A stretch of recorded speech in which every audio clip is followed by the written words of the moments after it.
Ah, the squid. The squid? The suicide squid.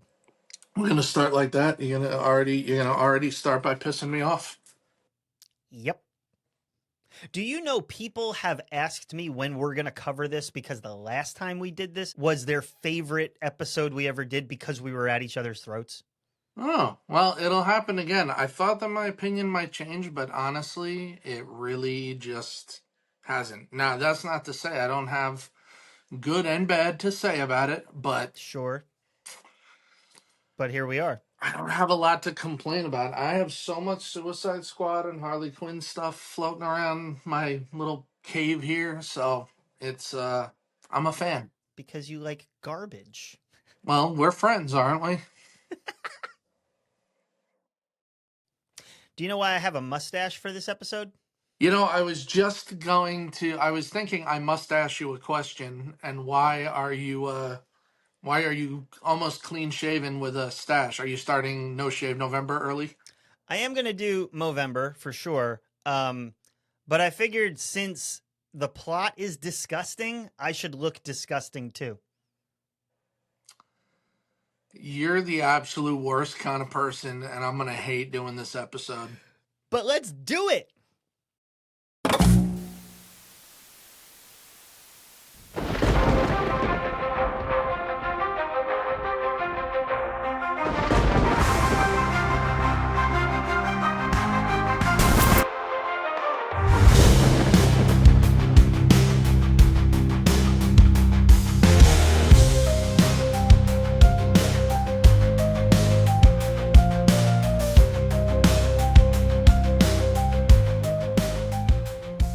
Welcome, boys and girls, to yet another fantastic episode of the Sanctum Sanctorum podcast where comics and Christ culture collide. I am Joey Monteleone.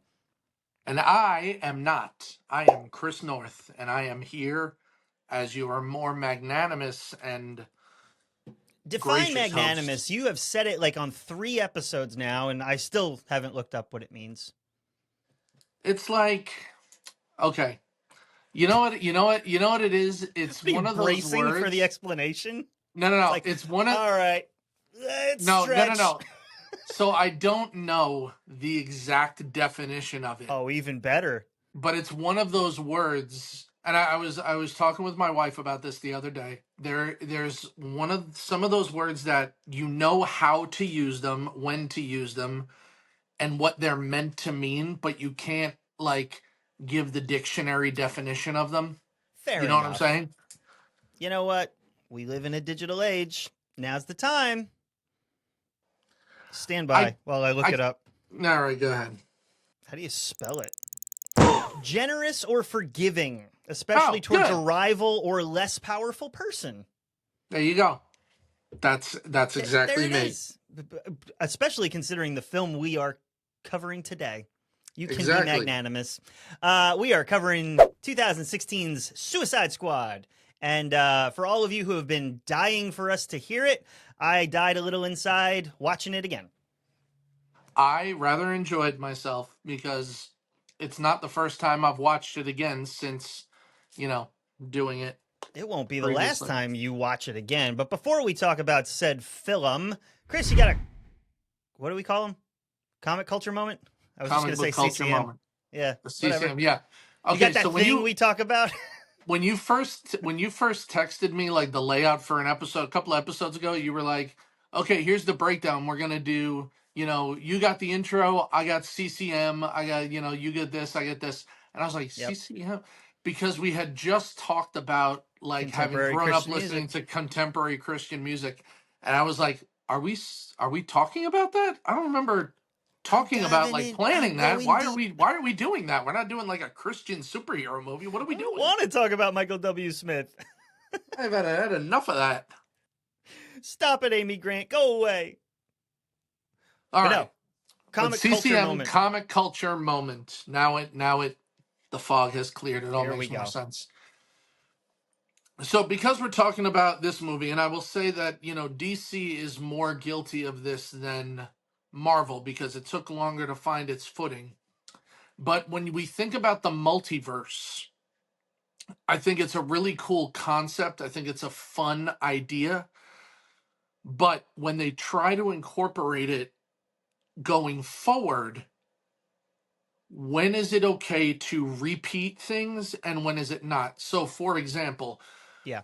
we had, it kind of started with the Arrowverse on TV, where they began to incorporate things like clips from Batman '89, Titans, Birds of Prey, and all that kind of stuff, just to tie in all these worlds together. And initially, it was like, oh, that's cool. All right, that's pretty neat that they did that.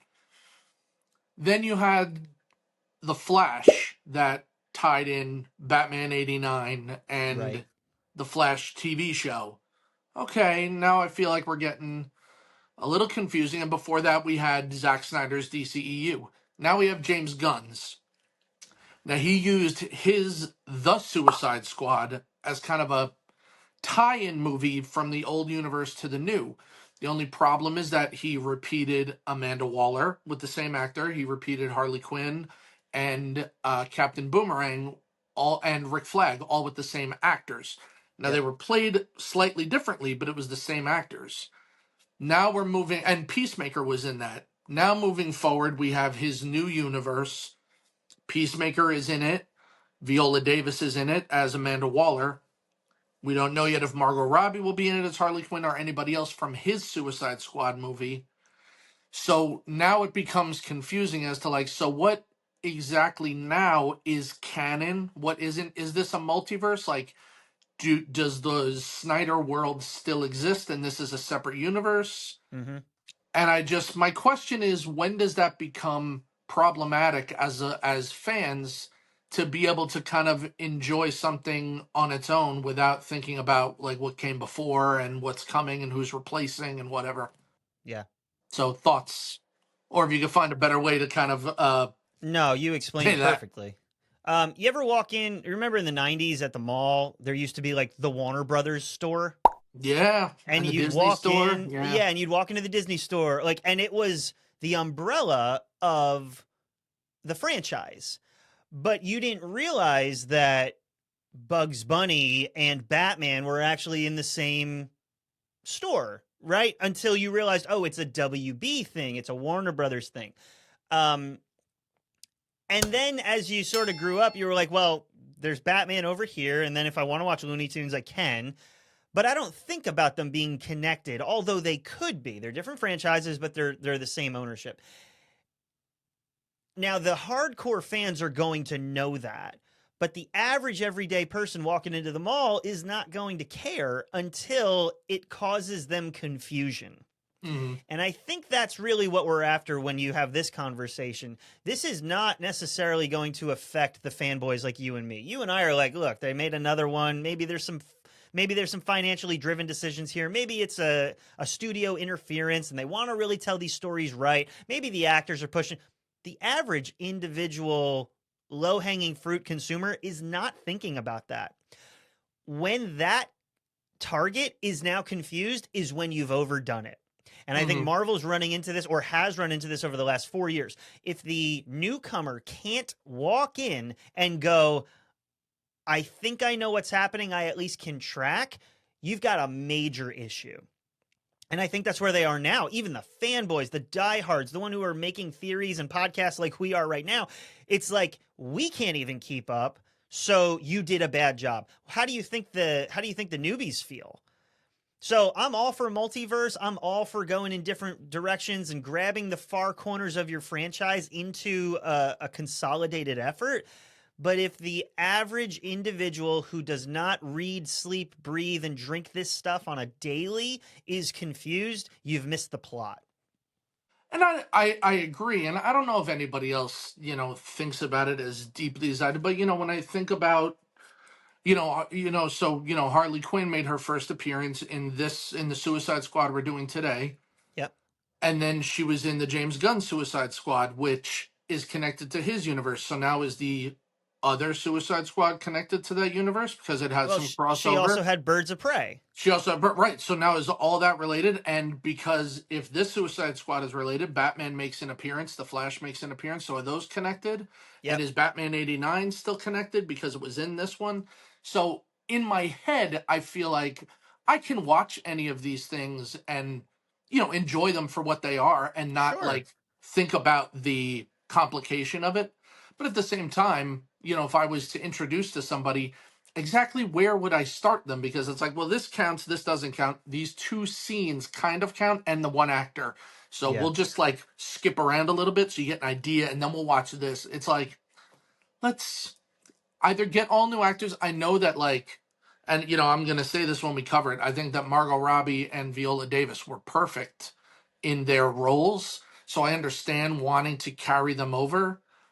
But also, I feel like it can cause some confusion if you're trying to create a separate universe from what came before and a new, you're trying to, wipe the slate clean and start fresh. Because, But your Superman is different, your Green Lantern is different, but your Amanda Waller is the same, your Rick Flag is the same. It's like, okay, so what are we doing? What are you just picking and choosing what is going to make you money and what you happen to like? That's fine, but it's confusing the rest of us. well, and it's an interesting concept that I'm only thinking of, and I'll flesh out in real time right now. Do you change the environments and keep the actors, or do you keep the environment and change the actors? Because one is more jarring than the other. So let's take Suicide Squad for example. You kept the actors and changed the environment. Mm-hmm. Okay, fine. That's an easy thread to connect to because you're seeing it. It's the same thing, and the world is sort of the same. All right, whatever. There might be a You little re difference, but it's characters I'm familiar with, actors I'm familiar with, so I can comfortably come back in. Exactly. What happens with Witcher when Cavill is no longer the head, but now you've got Liam Hemsworth? Same environment, different actors, and now nobody likes it. Right. So, Same environment, same character, different actor, and now it's a yes. jarring So break. I think one does work better than the other. However, Yeah. what's the reason for it? Is it just scheduling conflicts and, actors' choices to be let go and things like that? Or are you trying to carry on a world and it doesn't matter? I think Doctor Who is a great example of this. You got the world and you change the Doctor, but that's written into the character. And I think that's why it's worked so well for the last God knows how long. Since the But 60s. yeah, but these characters now in Marvel and DC, they're trying to tell the same story, but they're trying to keep the characters, not even considering like, their environments are going to be totally different as a DCEU Gotham is very different from a Pattinson Gotham is very different from a Burton Gotham. Right. That's a character, right? Like, and you're changing that. So yeah, of course you have to have a new lead, but if you try to carry it over, you'd be like, well, what is Pattinson doing in the middle of Batman and Robin? It wouldn't work. So you have to pick and choose which one you're going to change, or to your point, if you're just going to scrap it and start all over. But then say you're doing that, say even, and that way I feel like if you're going to start all over and you make that clear from the beginning, then I have less of a problem with you reusing actors for the same characters because you're like, Yes. we just really liked them playing this person, so we're going to reuse them, but this is a whole new universe. It's got no connection to what came before. We're starting completely fresh. All right, that's fine. Now I know that I can watch this, and when that ends, I watch this, and they're separate things. Well, I think that's what Marvel's But if you're trying to not making do. that clear, and I think James Gunn has even said like, well, if you see it in the DCU, if it's like mentioned in the DCU, then it's canon, and if it's not, then it's not canon in regards to like stuff that came before in the Snyder world. And I'm like, all right, but that's kind of a cheap way to do it because then it's just like Yeah. the things that I liked I'm going to put back in and the things that I didn't I'm going to leave out and you will figure it out. I mean, But maybe. it's your job as the studio, your job as the director to build the world. Not me to piecemeal together what I did and didn't like based on whatever you happen to be doing in the moment. Like, Right. build your world. Well, it's your job to build the world and it's your job to engage me with the story and explain the story. Like it's your job to make sure that I'm enticed into the story, not Yes. confused going into the story. So, And how I get enticed with the story is by the actors that you pick, the environments that you create, and the story you're telling. and the explanation about what you're doing with what came before it. Yep, you got to pick one. They got to be consistent. And if not, start over.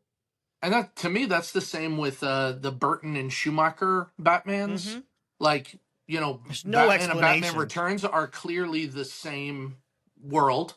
Yep. Batman Forever and Batman and Robin are clearly the same world. But people lump them together, and I'm like, I don't think those exist in the same No. world. They don't mention what happened before with Joker or Penguin or Catwoman. So these are two separate worlds. Why are we lumping them together as the 490s Batmans? No, no, no, no. There's the two No. and the two. That's what exists. There's So the I just felt two you and then the gotta. mistakes. I feel like you got to make that stuff clear as the head of the studio, or as the writer, or the front man, whatever your role is. It's your job to make sure I understand what we're doing here. Yeah, and if that wasn't clear, let us know in the comments on Instagram, Facebook, and YouTube. Let us know your thoughts about whether or not they should start over with a Acme TNT dynamite explosive. Whoa! All right, taking it. We're just taking it there. We're taking it, and I am going to take this opportunity to give you a plot synopsis. I can't wait. Now, for this plot If you synopsis, can call it that. shut your mouth, first of all. For this plot synopsis, can we put like a fun needle drop in the background? Yeah, let's cue the familiar overused music. How dare you? Here we go. Off the events of Batman vs. Superman, everyone's a little on edge. Not much can be done if Superman gets a little cranky, forgets his Snickers bar, and decides to turn downtown Metropolis into Legoland. So here's a brilliant idea. The government should fight hero-level threats by recruiting a guy with a boomerang, an angry Ninja Turtle, and a woman whose real skill is owns a sword. Blame the bad guys is Amanda Waller's strategy. But there's more members of this ensemble. There's Deadshot, because apparently Will Smith wanted a new boat. Harley Quinn, who's basically the entire marketing campaign. Also, the Joker exists, where Jared Leto plays a Hot Topic manager who lost his keys, and we're supposed to care. The villains are sent to fight a witch belly dancing in a subway station while her CGI brother looks like he escaped from the Scorpion King's DVD extra features. I guess there's a villain? Who's to say? Their evil plan? Build a giant skybeam blender with their blueberry-headed minions while they destroy the city. Groundbreaking. Also, Diablo remembers he's in the movie, which is convenient because we need someone to actually fight the bad guy. The rest of the squad, they contribute by walking down dark hallways and occasionally saying family, like it's a Fast and Furious film. Will the world be saved by our enemies, or will we simply be on our phones, adding our favorite songs to a new playlist one by one as we hear them? Find out as we all leave the theater knowing we just watched a 2-hour trailer for a better movie that never came out. In 2016's Suicide Squad. Dun, dun, dun. You know, I can hear it when you do it now, too. You know how Now you're you saying can like hear it's it, on right? key? I could almost like visibly, like audibly hear the music behind you saying it now. You do it often enough and you just get it. Yeah. Come on. That was a good, That was great. good No, synopsis. that was great. It was very funny. It was very mean and hateful. And, you know, in a day and age when there's enough mean and hateful things in people in the world, you're just a contributor now. You're taking away the things that bring me joy. Family. But that was pretty good, the Fast and Furious thing. But as we said, we are doing 2016's Suicide Squad, directed by David Ayer and stars Margot Robbie, Joel Kinnaman, Will Smith, Viola Davis, Jai Courtney, Jared Leto, and you know, a couple other people that are, you know, just kind of in it. Cara Delevingne, he's in there. The guy who plays Killer Croc, now I know him from other things, but I, for the life of me, cannot pronounce his name. And I don't want to butcher it, but it's right played here. There it is. He's also known for playing the character Adebisi in the show Oz from like 30 years ago, if anybody saw that. Nice. But that's what I always call him, because his name, I don't want to sound ignorant and butcher it. So I just try to avoid it. Angry Ninja Turtle. Yeah, I mean, that's fair. There are more good things on your list than there are on mine. I can say this without a doubt. I can 100% say that without a doubt. So why don't you start us off, get yours out of the way, and then I will explain why there's more than what you said. I also wonder if any of the things you said are on mine as well. All right. I have like four It's things. actually more than I thought you'd have. All right. I was trying to be generous. There's some great casting in here. You already said Viola Davis. Margot Robbie's phenomenal. Scott Eastwood just happens to be here, and I'm happy about it because I like him. I don't know what he's doing, He's but got he's like here. six. He's got like six lines, and he's billed in it as Yeah, like like a he's star in it, here. Like, and it's like okay, he's just there. I like Like him. it's such a weird little. He actually represents me in this movie. Like, I'm here, but I don't know why. I guess I I'll don't know just why get I'm through it. here. I'm very confused. No one's given me all the information. I don't What is really have any happening? lines. I thought the makeup looked good. Killer Croc looks phenomenal from a look perspective. And I liked the pops of color here and there. Mhm. It's a very bland movie, and I'll talk about that later. But here and there, there's some pops of color, and that worked really well for what it was doing. It was trying to call attention in certain spots, and it worked. Mhm. Um, the premise is great because it's the antihero. You didn't have that before this. We got to Venom. We got to Thunderbolts. We got to Creature Commandos. This was first. Mhm. And the thing about this is that it got compared to Guardians of the Galaxy, particularly when Gunn remade it. But the Guardians are not bad guys. And these are very clearly bad guys. They actually go out of their way to let you know about 37,000 times that they're bad guys, but it expanded the DCEU beyond just Superman and Batman, and I liked that. Mhm. Lastly, the take on the Joker. How do I want to say this? I don't The know. Crown Prince of Crime is very unique here. Clown Prince. No, Crown. Well, actually, yeah, he is a clown. Um, it's the first incarnation since Heath Ledger's passing in 2008. You certainly cannot compare him to that. Mhm. It's unique. I'm not saying it's good. I'm saying it's unique. It stands alone as its own thing. And that is good. That's all I have. I spent 2 hours looking for more. It's not there. But your turn. All right. Well, you did cover a couple of the things that I also had. Like I said, Margot Good. I'm not Robbie and crazy. no. Margot Robbie and Viola Davis were impeccable casting. I thought the cast as a whole did a good job. Like Sure. I liked their take on the characters a lot. Um and like you said, it kind of set the stage for bad heroes. Yeah. After this we had, like you said, Thunderbolts, Deadpool, um creature commandos, things like that, where you had a group of either anti-heroes or straight up villains coming together for a just cause. This And basically gave way to the Sony non Spider-Man run. yeah, because Because they're it told them that audiences were interested in B-level characters who were not main heroes. right, and who were trying to do a good thing, but were so clearly flawed and Yes. so clearly problematic as people. But yeah, absolutely. The first thing I gotta say is that people may not remember this, but Suicide Squad, for all the hate it gets, is an Oscar winning movie.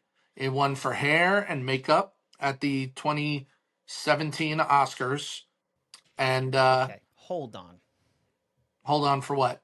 No, keep going. I just have a note on this. Oh, okay. All right. So it is an Oscar winning movie. A bunch of the other stuff I like. Some of it is Actually, it's in my other. Okay. So, okay. yes, it won hair and makeup. It won the Academy Award at the 89th Oscars. It beat out two other movies. Do you know what the two movies are? It didn't matter because it won, and that Yes, was it does. all I needed. It so matters. Okay. History books First, remember the winner. which is a sad truth, but you're Yes, it is not a sad wrong. truth, but in this case, it works in my favor. It beat A Man Called Ove which is a Swedish drama, which would then go on to be remade by Tom Hanks, called A Man Called Otto. Heartbreaking story. Totally read the book. It'll be the worst part of your day. And it beat Star Trek Beyond, which is a sci-fi blockbuster, 98% of which was CGI. My point, the bar's low. So yeah, it won, but the bar is low. It's like saying Cats won for cinematic. But it never won. It never won anything. So I'm just saying, like, you know, all right. I'm just saying I it's just there. needed to get, because I knew you were going to bring it up, and I was like, well, what was the competition? Well, carry on.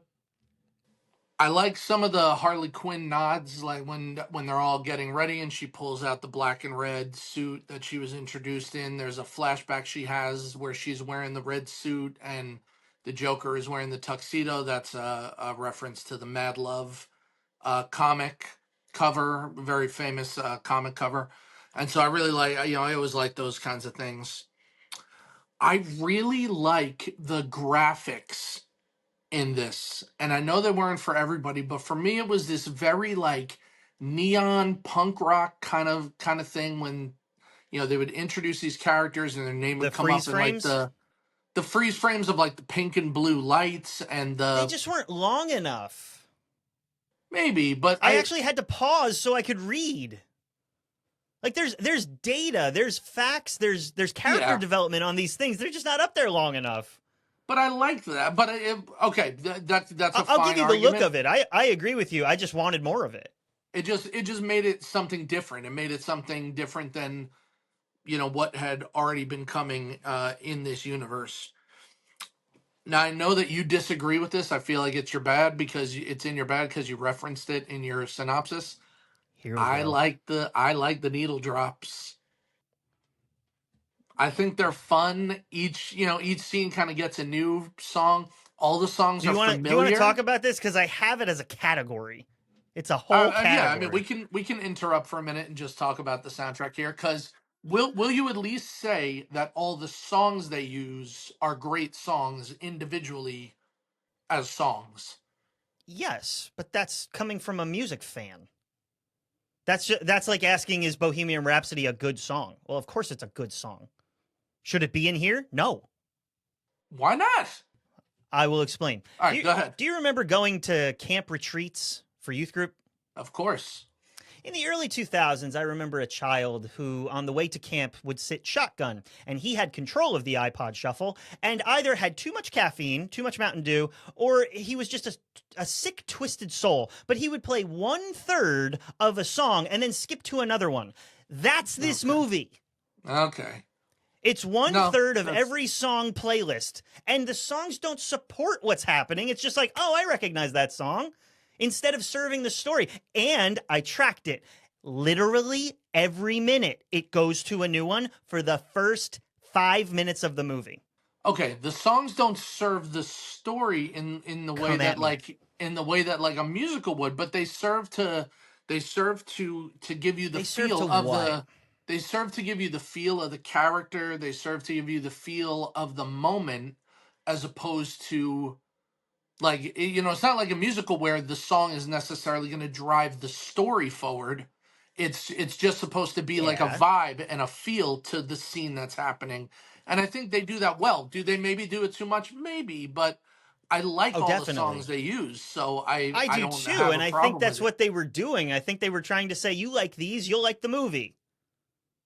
But it doesn't serve the movie. It's like, oh wait, I like that song, and you know, I put it in the plot. That's what I was doing the whole movie. I'm like, oh, that's a good song. I should put that in a playlist, and so I did. So I'm not paying attention to the movie. I'm paying attention to the needle drops you're giving, but they don't serve the characters. It's like, what does that song have to do with what you're trying to make me feel right now? Nothing. It's just a vibe. It's a vibe. It's a feel. It's not necessarily that it's.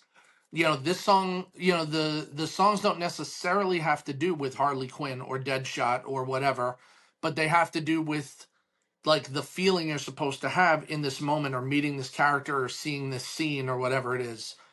Or it could just be that it's fun. It's just supposed to be fun. Yeah, you know what happened when Bohemian Rhapsody came on? It was like, oh, that's right, Wayne's World is a way better movie than this. Can I continue now? Yes, by all means. I I told you we were going to like argue. now, especially in the in the extended edition, which had like about 15 minutes extra of scenes and dialogue and such. Unnecessary. Shh. The night is dark and full of terrors for you. Yes, it is. Um, I like the developing bond between Flag and Deadshot as it kind of progresses. There's this real hatred and disdain for one another when they first meet because they don't bother thinking about what the other might stand for, the reasons they do what they do. And you see as the movie progresses, especially in the extended edition, they come to have this almost begrudging respect, and then this, I don't know, this kind of weird brotherhood that happens between them because they're both soldiers, they're both on this mission that could potentially end their lives. So I like that. I wish there had been more of it, but I really like that you got these touches of this bond forming between the two leaders of the I'd teams. agree. And with Deadshot, I love that scene when he jumps on the car and is just firing all the guns at the guys. Just a fun little moment It for him. it looks very cool. Yeah. Like you said with the Joker, I did not like the Joker in this. I'm a huge fan of the Joker. I did not like that, the way that he did it in this. But what I will say positively is that he tried to do something very different than what came before in regards to how the Joker looked, how the Joker laughed, how the Joker spoke. And I will give him credit for taking a leap because that's really what it was. And I'm sure that he had a lot to do with it too. He took a bullet too, right? Like anybody who was going to do this character after such an Oscar winning role, Yeah, um posthumously, of course, was going to be under immense scrutiny. He of absolutely. course said he of course said, consequences be damned, I'm out and I'm just going to do whatever I want, And which maybe has that its was own the pros and cons, but maybe that's what he was going after. Well, honestly, maybe that was the right attitude to have because if he thought to himself, like, well, if I play it exactly like Heath Ledger did, I'm going to get compared. If I play it the complete opposite, it's going to get compared and probably Right. negatively, or like all the way around. So maybe it's just Mhm. like, you know what? I'm going to pretend like I'm the only person who's ever done this character. I'm going to do it my way. And at least I can say that I made an attempt to kind of I reinvent this did it character. my way. Exactly. So Because we're now, in New just Jersey. just while we're on the Joker, you've heard like the stories of all the weird stuff he did like backstage, right? Where he like sent somebody a Yeah. box of used condoms or something. He sent a dead rat to Will Smith. He sent Margot Robbie like an apple with a bullet in it. It was like he was like living in the character, and He's a that's method actor, just and bizarre. I don't get it. But okay, I get Yeah. that you're a method actor, but if you're method acting and I'm not, and we're in the same movie with characters that are Right. connected to each other, and you send me something, I'm gonna be like, does anybody know why Jared sent me this weird thing? Do I need to, should I get a restraining order? Is this the Joker or is this Yes. Jared? What's happening here? We all need to be in character for you to pull that level crap. I like the now I like this in most movies where they do it. It's a cheesy thing. It's an overdone thing. It's in hundreds and hundreds of movies, but I love a good slow mo hero walk. I just like when everybody bands together and they're all walking Uh, towards whatever the yeah, thing is. because I that like happens in real that. life. It gives you the it gives you that feeling. It gives you that like excitement, and I like that. I've always enjoyed that. You would. I love that they finally did El Diablo's final form. At the end, I didn't know that I didn't think they were gonna pull the trigger on that. Whether or I not you struggle liked with it, I him. just liked that they did it. Okay. It wasn't just him with, it wasn't just the Human Torch. You know what I mean? They really transformed him into the fire demon, and I appreciate that they took the leap to do that. Yeah. I have mixed feelings about Will Smith as Deadshot, but I think that he has the most development out of everybody, and I like his Yes. development. You see Yeah. him start to understand morals and what being a bad guy versus being a good guy really means, and what kind of truth are you living for, what's important. And I like that, and you see that kind of I liked this too, you see that in kind of their fantasy scenes Mm-hmm. when Enchantress like is showing them a picture of what they all want. I really like that, and you see how he's kind of developing in his personality and in his character, and I think that's really good. The last thing I have, because I have some other, but the last thing that I have is that it's fun. It's just a fun movie. I have a good. I know that people think it's confusing. I know people think it's bleak. I know that people don't like it, and that's fine. But for me, it's just a lot of fun. Just a fun time. Joey doesn't like it. Yeah, shocker. Joe doesn't like a DC movie. What did he say? How dare you? We have multiple episodes of me ranking DC movies quite high, and one of them higher than you. No, that's fair. That's fair. But we knew That's going into right. this, that your opinion was not likely to change. But this is like saying going to the dentist is fun. Don't you dare compare this to going to the dentist. I would rather have all of my teeth fall out than go to the dentist. And I will watch this. Maybe going to the dentist wouldn't be as bad if they could put this on the TV screen while they work on me. But Gross. that's what I have for my good, because I want to use some of my goodness to counteract the, I'm sure, long lists of I bad sure that you do. have. But before we take a break, do you have any other stuff? I do have some other stuff. The fans worked really hard to get, after seeing the Joss Whedon cut of Justice League, the fans worked really hard to get Snyder's cut released so that we could see his vision completed. And we got it. It took years, we got it, and it was clearly an improvement over what they ended up releasing in theaters. With the Mm-hmm. success of having released that, David Ayer has pushed for a number of years to have his cut, like his director's cut of Suicide Squad released, saying that there was so much more development with the Joker, there was so much more development with Amanda Waller, with Harley Quinn, with the relationship between Flag and Enchantress. And I would and you saw, yeah, I mean, you saw things in the trailer that never ended up in the movie. So I just would love to one day get to see the Ayer cut, and I think it's unfair that we don't get to see what the director's true vision was. Again, because studios interfere and all that kind of stuff. Good or bad, I just want to see what that vision is. It's funny that you bring that up. Why is it? Stay tuned, kids. I said already, Will Smith does a good job in this, but to me, he's not Deadshot. I've read the Suicide Squad comics No. for a long time, and He's Will Smith. he's basically Will Smith as a hitman. Like, he Yep. makes the same kind of jokes. It's the same cadence. Now, I said before, you see great character development. He's a good actor. He's funny, but he's not Deadshot. He's Will Smith wearing in Deadshot cosplay, essentially. Yep. That's it. Yeah, I mean, I kind of mentioned all my other stuff with stuff we were talking. I feel like the movie is very punk rock, and I feel like Leto tries something different. He doesn't succeed, but he tried something different. And I kind of have mixed feelings about Enchantress.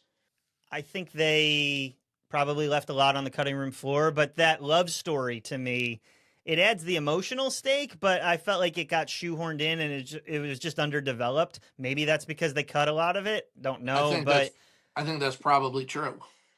I think that's probably why it felt that way. yeah, without it, the motivation for Flag to stick around just doesn't really make sense. It's kind of dumb. Yeah. And also the look, I think that the grungy Enchantress look is much better than the, you know, whatever. I don't know what kind of deity she was, but I don't like the clean look. I like that kind of grungy look to it because I feel like it fit more with everybody else, you know. Agreed. So I have two others that you didn't talk about. Killer Croc just doesn't look like Killer Croc. He looks great from a makeup standpoint, but he doesn't look like Killer Croc. He looks like a Ninja Turtle. yeah, I think okay. So it was kind of in between. You know, if you look at the way Killer Croc looks in the comic, he looks like a giant alligator man. Yeah. If you read the comic by Brian Azzarello, Joker, Killer Croc makes an appearance in that, and he's called Killer Croc, but he's really just a deformed human. He's not like a mutant the way he is in other iterations.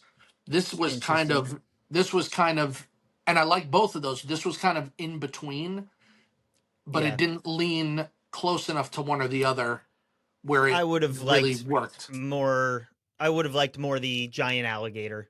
I felt like if you were 100%. gonna go creepy and kooky and a little slapsticky and a little more ridiculous, make him look like that. But Yeah, you I mean, didn't. go And all so in, go all in, 100%. Go all what in. you did was fine, but just go all in. The last thing I have is 2 words: Skybeam.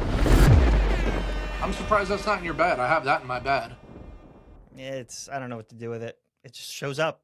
It's not a It's bad thing, but it's freaking Skybeam. It's just a comic book trope. It's Skybeams galore. That's the end of my other. All right. Well, I think at this moment in time where we're about to like really start to throw down, we should take a breather, go back to our corners, and let's see what our sponsor has to offer us today. We'll be back in a moment. See you soon. Are you tired of movies that make sense? Then boy, have we got a streaming service for you. Introducing Ayer Plus, the only streaming service that provides true vision for films, but never actually delivers it.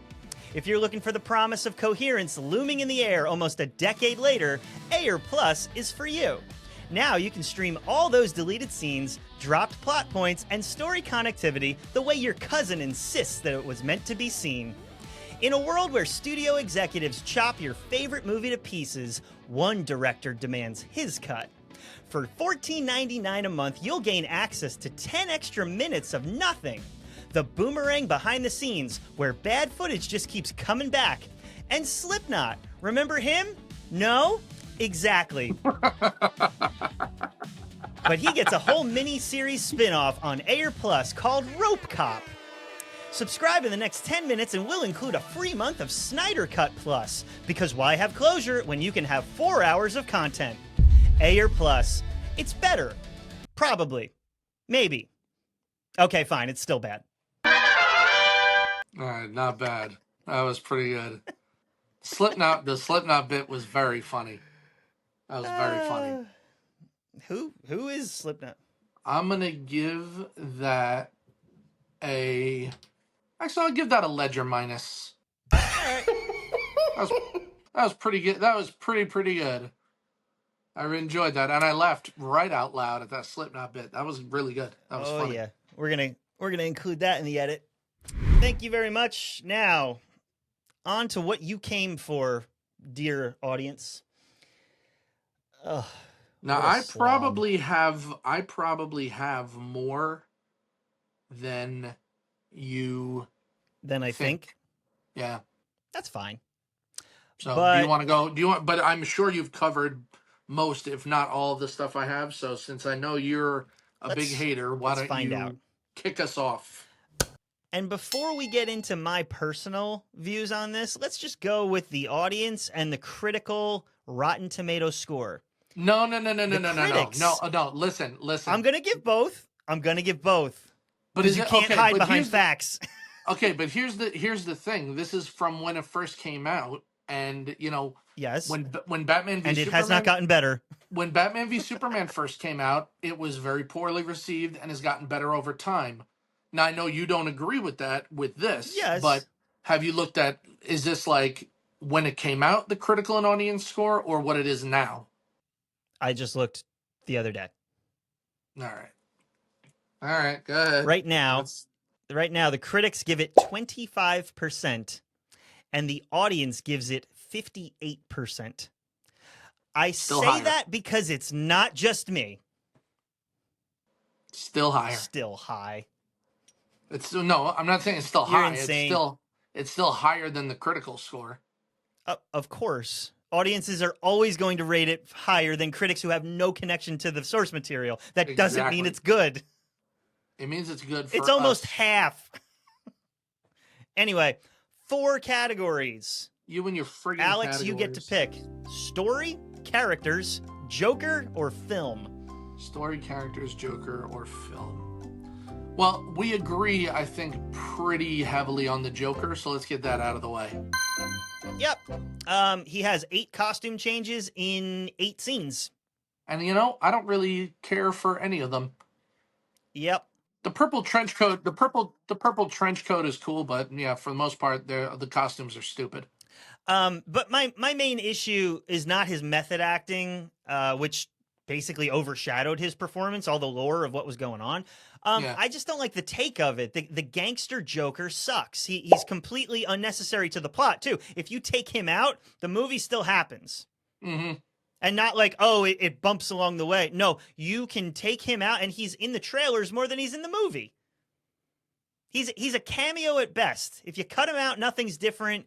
And quite frankly, why I'm annoyed by that is that he should have been the main villain. Yes. He was pitched in the trailer as though he was the villain. And they didn't deliver that. Audiences responded to that, but then it failed to deliver it. It was like, you guys had it right there. And I guarantee you had enough material to cut and paste and put together some semblance of that. But no, he was awful. No, I agree 100%. He should have been the villain. He either should have been the villain or not in it at all. It's time to stop, okay? No more. Because you're right. You're right. If you cut all of his scenes, you don't really lose anything but time. See, now we're friends. No, listen, even from when I first saw it, I didn't care for the Joker. I don't like the grill. The tattoos are fine, but I don't like the costumes. The I don't like stupid. I don't like the laugh. Every single one of them is like, it's a Joker. It's a ha ha. Like, why would you do that? This one, the smiley face on his hand. Yeah.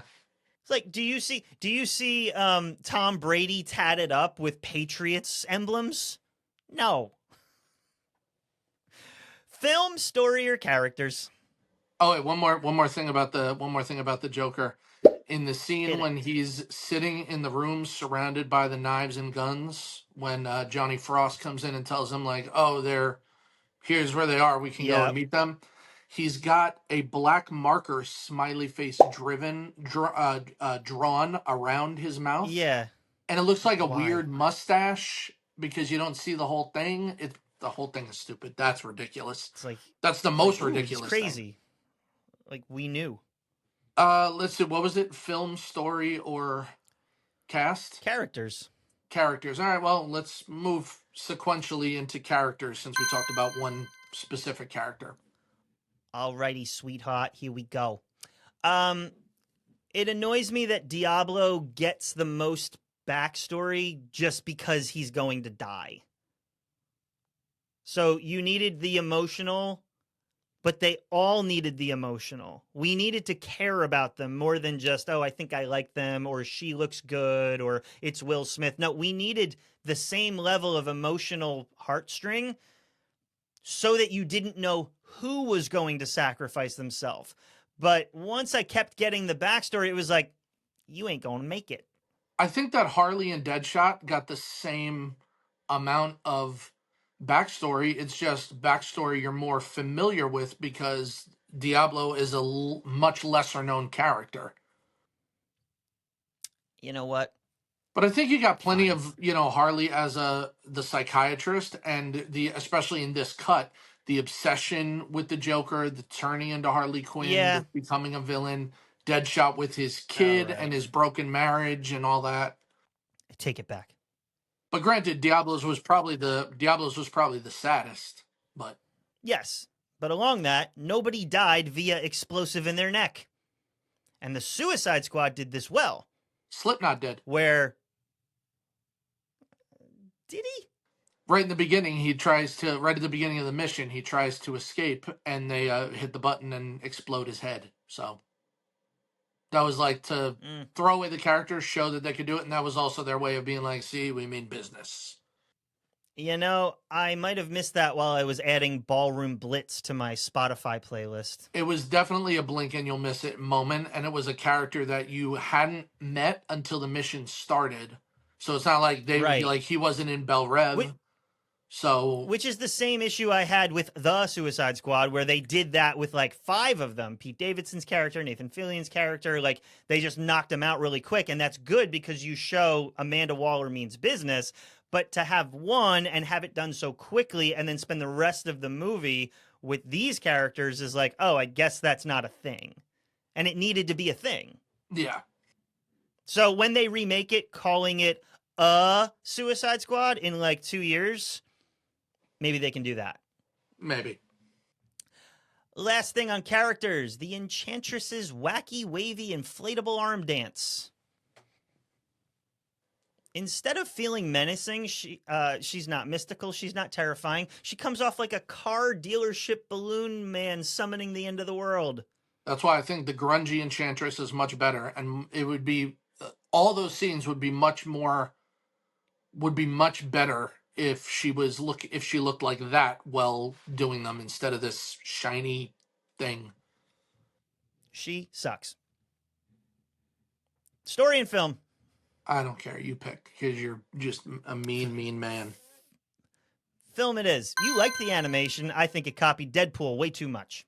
It came first, I think. I don't care. Okay. August. When was Deadpool? Stand by. I'm having a moment. Deadpool release date. February. Nope. Okay. Copied. The cameos, you do not need them. Flash and Batman. It's like, oh, it's in the world. Nobody cares. The script is horrible, and the big actors could not save it. Waller sort of skirts around the BVS movie, like with no detail.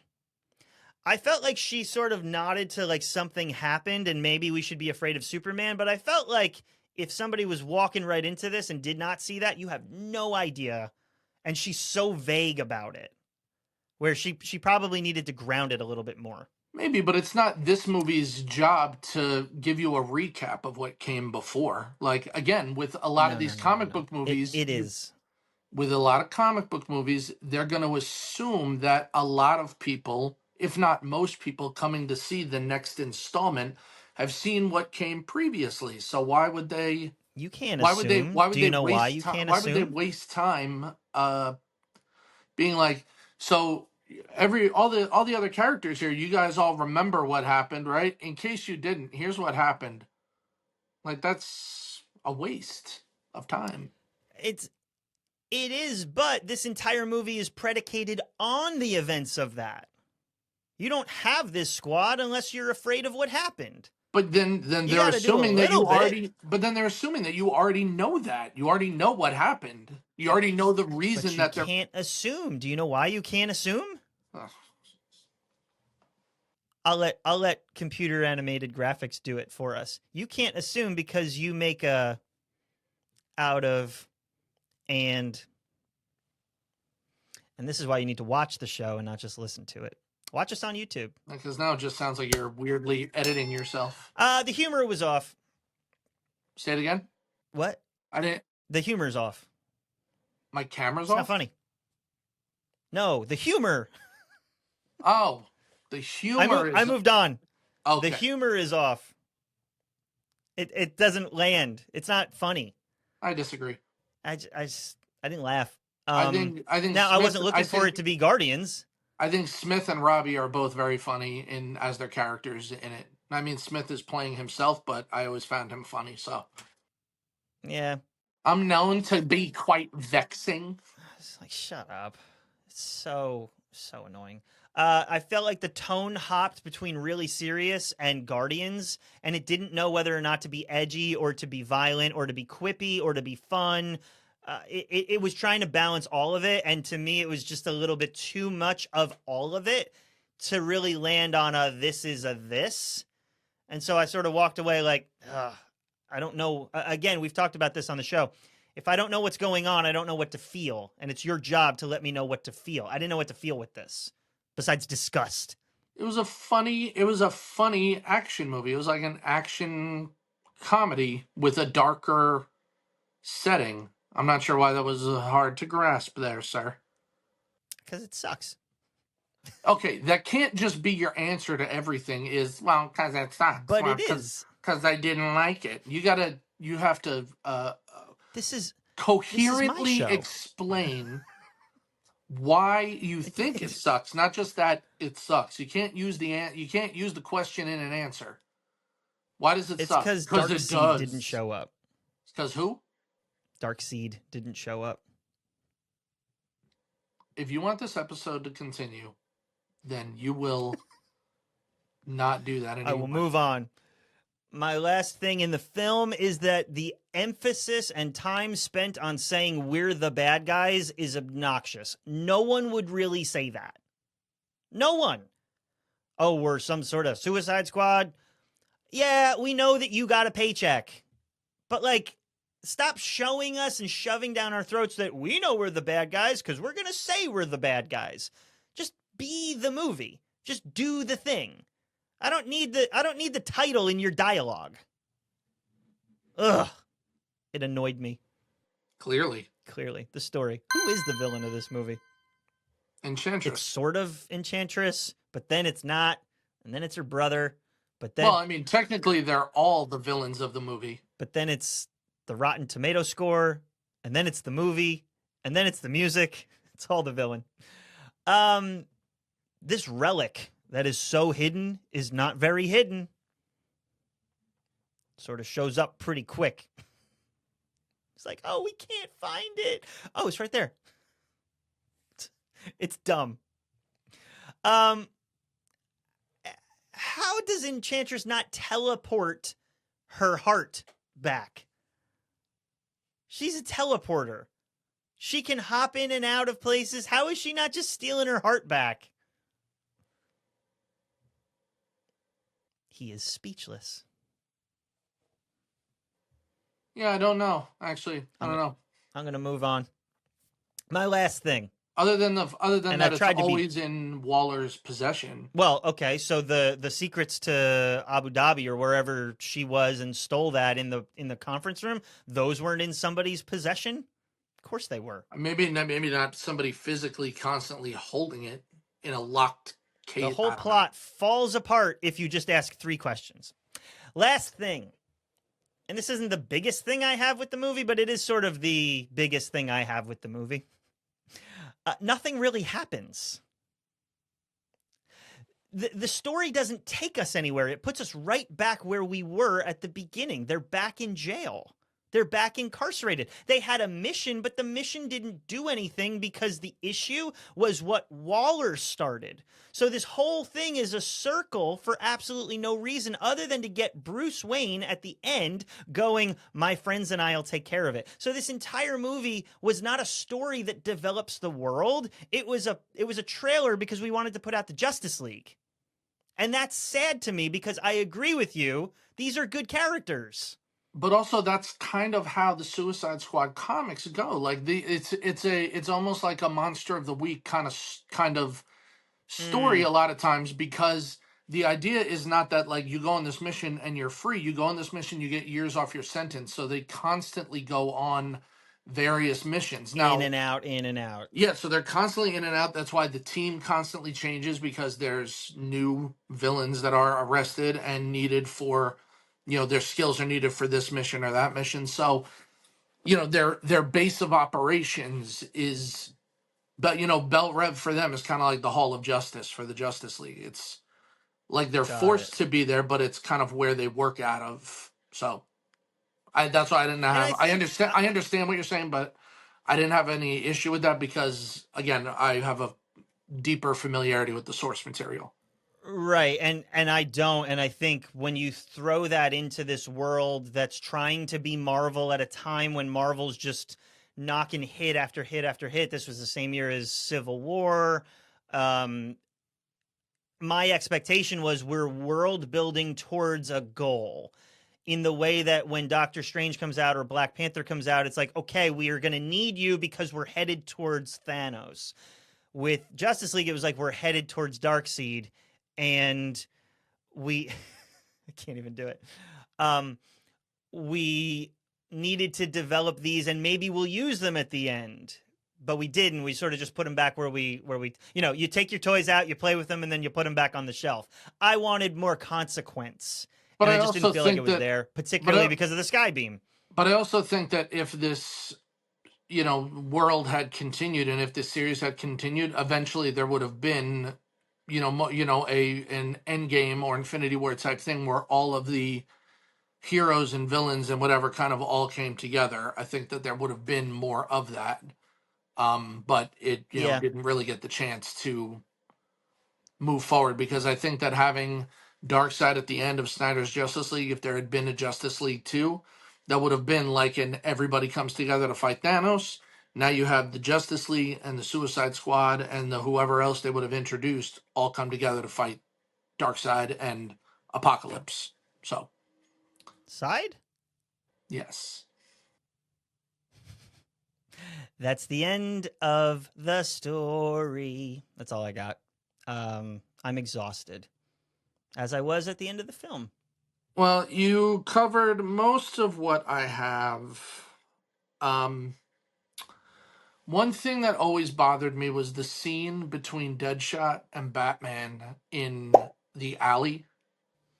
No, Daddy, don't.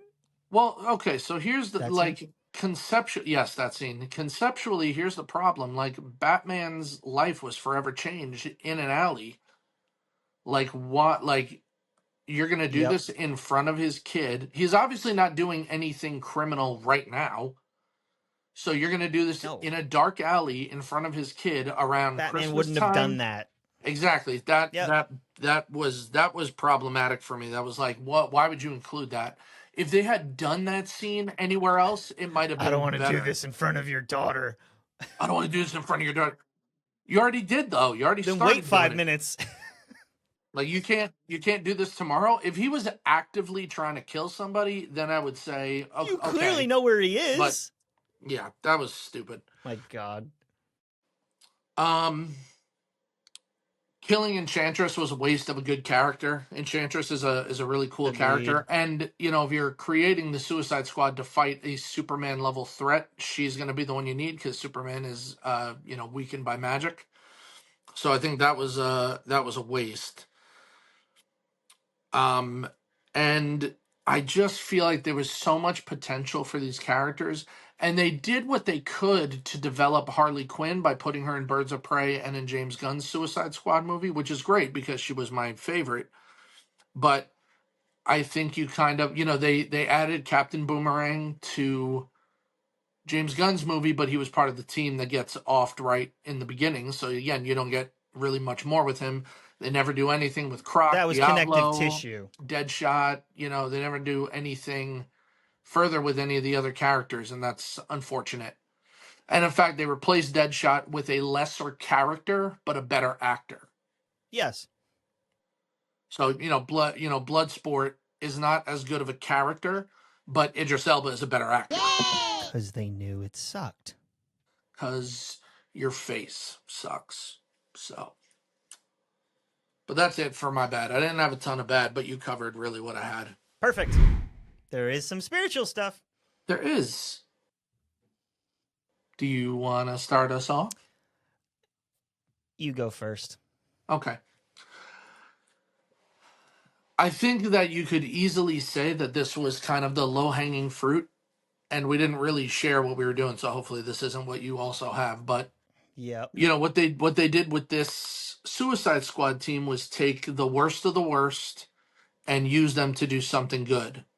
Somebody needed saving, a villain needed stopping, so they took people that were the dregs of society and kind of put them in a position to do something good, do something great. And if you think about it, that's what Jesus does throughout Scripture consistently. He points out people that would have been deemed the outcast, the people that were the lowest of society, whether it was somebody who was a prostitute, somebody who was a tax collector, somebody, an uneducated fisherman, people who were not well liked, not well thought of, had nothing to, seemingly offer society. These were all outcasts or straight up, you know, bad people in the eyes of the religious authority. And those are the people that Jesus most often called, most often used to do some of his most powerful works, throughout the Bible. And so I think that for me, the main message of something like the Suicide Squad is, even if you think that you have nothing of worth to offer, if you think that, God can't use me, people don't need me because I've done this thing in my past, because I'm like this, because I look like this, or I sound like this, or I'm from wherever, that's a lie. Because the evidence shows that God has used people that were deemed the outcasts for some of his greatest accomplishments. And so all you need to have is the attitude of, here I am, send me. I don't know what you can use me for.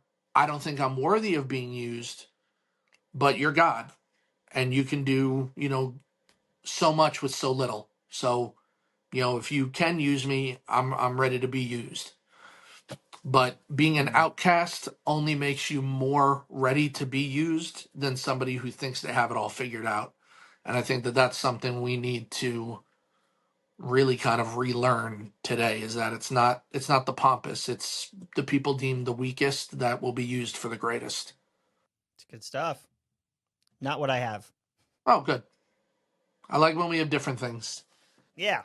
So Enchantress starts out as somebody who is meant to help, but she quickly becomes an enslaving, destructive savior. And I say savior in air quotes. She's offering power. She's offering control. She's building a machine to save the world in her image. And in the end, what she offers is not salvation. It's actually more bondage. And that is deeply spiritual. Scripture constantly warns us about false saviors, false narratives, idols, things that we turn to when we crave rescue because we are creatures who need salvation. But those things that we turn to often end up enslaving us. Money promises security, but it leaves us anxious. Power promises influence, but it corrupts our souls. Relationships promise fulfillment, but they can't bear the weight of our ultimate hope. And something Jesus says in John 8:36, it says, "So if the Son sets you free, you will be free indeed."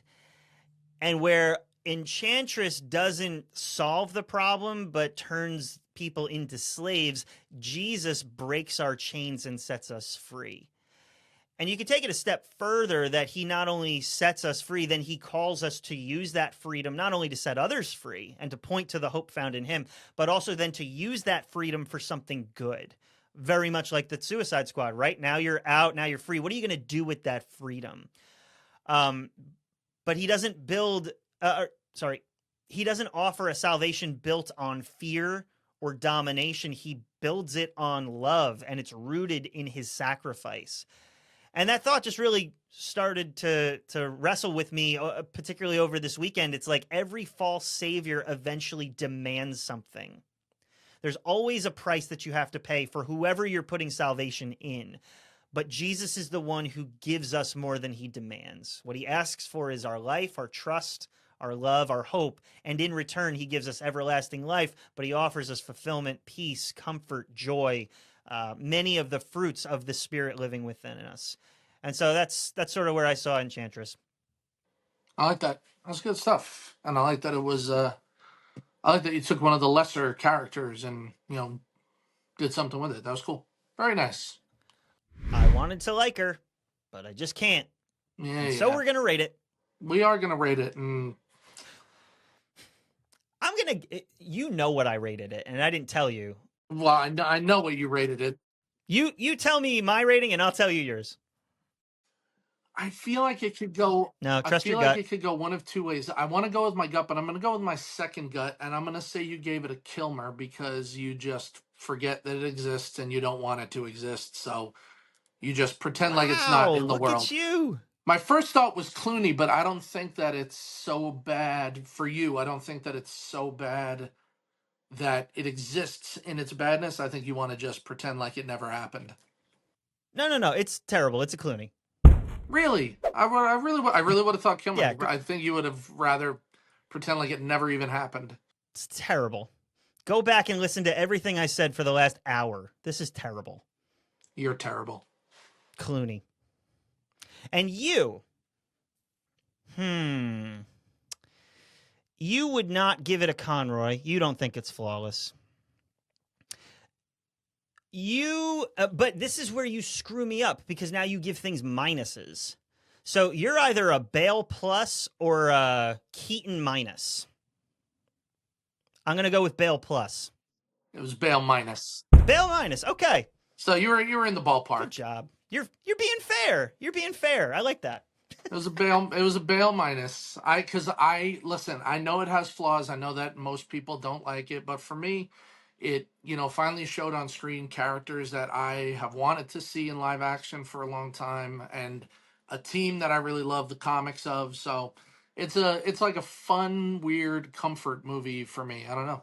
I just I have a good time with it. I've never heard anything more ridiculous. Well, then go back and listen to everything you say ever. All of it is more ridiculous. Everything you've ever said in your whole life. We are garbage people. But Christ redeems us. We are garbage people. Me am garbage people. Leave us a rating on Apple Podcasts. Listen to us on Spotify. You can find us on YouTube right here. And on Facebook and Instagram at Sanctum Pod. Thank you so much for listening to us. Chris, take us out. I will take us out. Thank you again for being a fan, and I hope that you also, like me, like Suicide Squad. But remember, kids, we're bad guys. It's what we do. So, see ya. We're bad guys. It's what we do. I have bad dialogue. It's what I say. You have a bad face, and it's what You want to keep going with that? it's what your face says. Here's a question. How early is too early to celebrate Halloween? You know the people who are like November 1st and Mariah Carey is playing? I am How those early people. is that? I am too. How early is that for Halloween? Is it like, ooh, it's September 1st? I feel like once school starts, so like right after Labor Day, you can do Halloween, and then November 1st you could do Christmas. I'm down with that. So yeah, that way you get 2 months of the two most relaxing thing, and you could take a day off for Thanksgiving if it's really important to you. It's not to me, but if it is important to you, you can do that, and then jump right back in. I like it.